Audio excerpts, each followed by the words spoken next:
Jim Knowles is the challenger as we welcome in Tony Gerdeman from BuckeyeHuddle.com. Gerd, thank you so much for joining us on College Ball Weekly. Thank you for having me. Jim Knowles likes his nicknames, Adjuster, Bandit. Now maybe he's going to call himself the Challenger. Speaking of Bandit and all those safety nicknames, they're maybe going away because they're more in favor of just having the guys out there playing because third year in his system, they know that defense pretty well now. Yeah, with Lathan Ransom as a strong safety, Caleb Downs as the free safety, and you include Jordan Hancock as the nickel, they're all very experienced players. Caleb Downs being a sophomore, and we're talking about how experienced he is. But those positions have to be somewhat interchangeable as they can maneuver and follow the slot receiver if he goes in motion. They've done that in the past last year, so they're going to continue to do that. So if a receiver goes in motion, the nickelback can become the strong safety becomes the free safety, and the free safety becomes the new nickel. So they all have to be able to do those sorts of things. And when you have veteran guys who have seen it all, you can rely on them to do those sorts of things correctly. Staying on the defensive side of the ball, let's talk a little about linebackers. As Cody Simon, he is your captain, he is your Mike, and you've got Sonny Styles as your will linebacker, but CJ Hicks is very much in the mix, and we could see either of those three guys out on the field together in any combination. Yeah, I think that's a very good sign for the progression that Sonny Styles has made, because Jim Knowles on Tuesday said that there could be situations where they give Cody Simon a rest and they have Sonny at middle linebacker and CJ Hicks at the will linebacker. And I believe it was maybe 2 weeks ago, I asked Jim Knowles if they were in a position to do that. And he said they had not done much of it and weren't all that keen on doing it just yet because they didn't want to put too much on Sonny Styles' plate.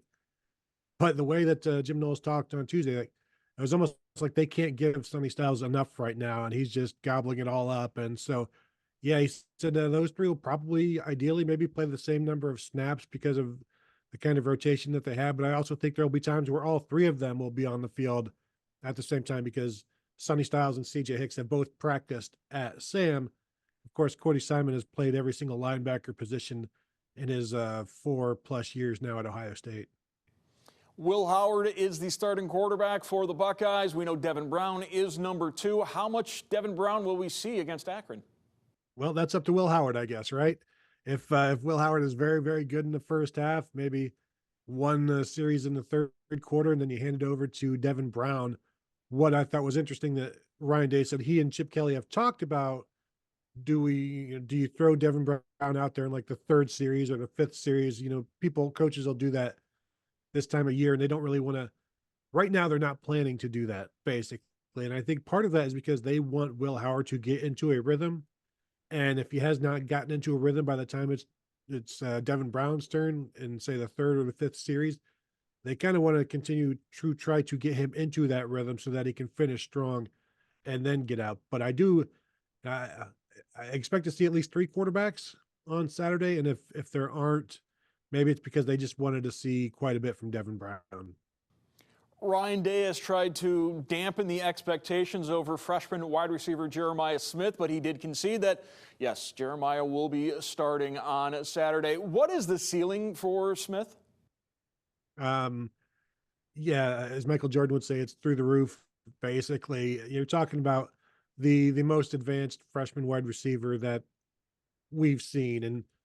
And I remember being blown away by Jackson Smith and Jigba in the spring of 2020 before practices were shut down and schools were shut down and the world was shut down. And he was incredibly impressive. And Garrett Wilson, same thing, very, very impressive the first time we saw him. Marvin Harrison made some plays, but nobody has been as consistent as Jeremiah Smith. And when you talk to the Ohio State cornerbacks, who are all very, very good, they love going against J.J. Smith because he is just, he's strong, he's big, he's a natural. He has great spatial awareness, and also he finds the ball very well and has strong hands. So really he can do anything that you want to do. And I like the fact that when we talked to him, we only talked to him once, and this was a few weeks ago, he was asked if he is embracing all of the expectations and hype. And he said, not really, no, because there may be games like in the season opener, he may only have a couple of catches, and then people are going to be doubting him. And I will remind people, I think Marvin Harrison had 2 games last year with 3 catches and like 22 yards. And this is all world Marvin Harrison, number 3 pick in the draft or whatever. So you can't always expect 8 catches for 150 yards and 2 touchdowns from Jeremiah Smith, but there will be those games this year, I believe. The weather is going to be hot all week long. It's going to be hot on Saturday, so it's all about hydration. It's all about rotating players in. And perhaps the most important position to rotate is going to be at the offensive line. The starting 5 is set, but they've been adamant throughout this fall camp that we're going to need 10 guys to be able to play that O-line. Yeah, they're going to be rolling guys through there. And, Carson Hinsman was a guy that was battling for that starting right guard spot. They're going to give it to Tigger Shabola right now, because he's been one of the most consistent players in camp, but also one of the few offensive linemen that have been able to play throughout preseason practice and camp. Big time funky virus, as Ryan Day said, went through that offensive line room and hit just about everybody, including Carson Hinsman. So that's they're still trying to figure out everything they want to do there, but they are much deeper than they were before preseason practice and camp, because they had to thrust players into new roles. We saw Luke Montgomery playing center, but that looks more like a decision based on what they see from him in the future. And he was running with the 2s and the 1s throughout camp at times because of illnesses and things like that. So I think they like where they're at on the offensive line. But again, I am interested to see how much they do roll through there in the first half. Are there any spot substitutions, or is this a first half where they just want to keep the same guys in there and kind of like with the Will Howard thing, just build up some consistency and build up some momentum? 2024 marks the 50th anniversary of Archie Griffin's first Heisman Trophy. There'll be plenty of celebrations of Archie throughout this year. It's interesting to hear Ryan Day talk about Archie Griffin, because Ryan Day, like yourself and myself, Tony, we came of age after Archie had made his mark. 50 years later, his legacy is still there. He is still making an impact on the Ohio State program. Yeah, when you hear Ryan Day talk about Archie Griffin, clearly there's a respect for the player he was, only 2-time Heisman Trophy winner.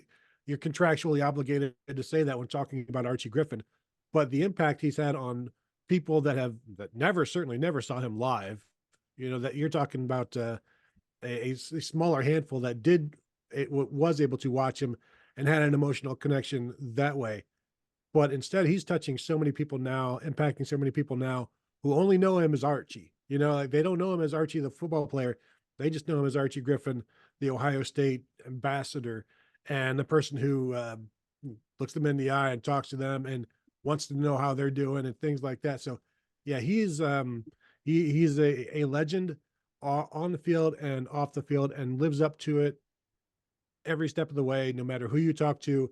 What they could run into him at Kroger, and he's just the best guy ever. And that's the kind of legacy that I think you have to work hard for, but also it's not work when you're a genuinely good person. And I believe that is who Archie Griffin is. We saw some upsets in week 0 of the college football season. There's always an FCS team that can knock off an FBS team, a MAC team that can pull off an upset. Does Ohio State have to be worried about Akron on Saturday? No, they have to be worried about themselves, frankly. And that's what Ryan Day was saying. That's what Jim Knowles was saying. He'll be the one that challenges them. I think the champions in this one are the Ohio State Buckeyes. The challengers are the Ohio State Buckeyes, and we'll see who comes out on top on Saturday around 7:00. But coaches, Urban Meyer said this, Ryan Day said this: winning football games is hard, and they prepared very hard for this game. So you might as well go out there, and as Ryan Day is messaging to the team, leave no doubt. Our colleague Jeremy Birmingham asked Ryan Day if he's brought up the fact that Akron beat Ohio State 130 years ago, 12-6, and Ryan Day succinctly said no, as they do intend to leave no doubt throughout this season. I want to thank our guest Tony Gerdeman from Buckeye Huddle for joining us. Gerd, thank you so much. Thanks for having me.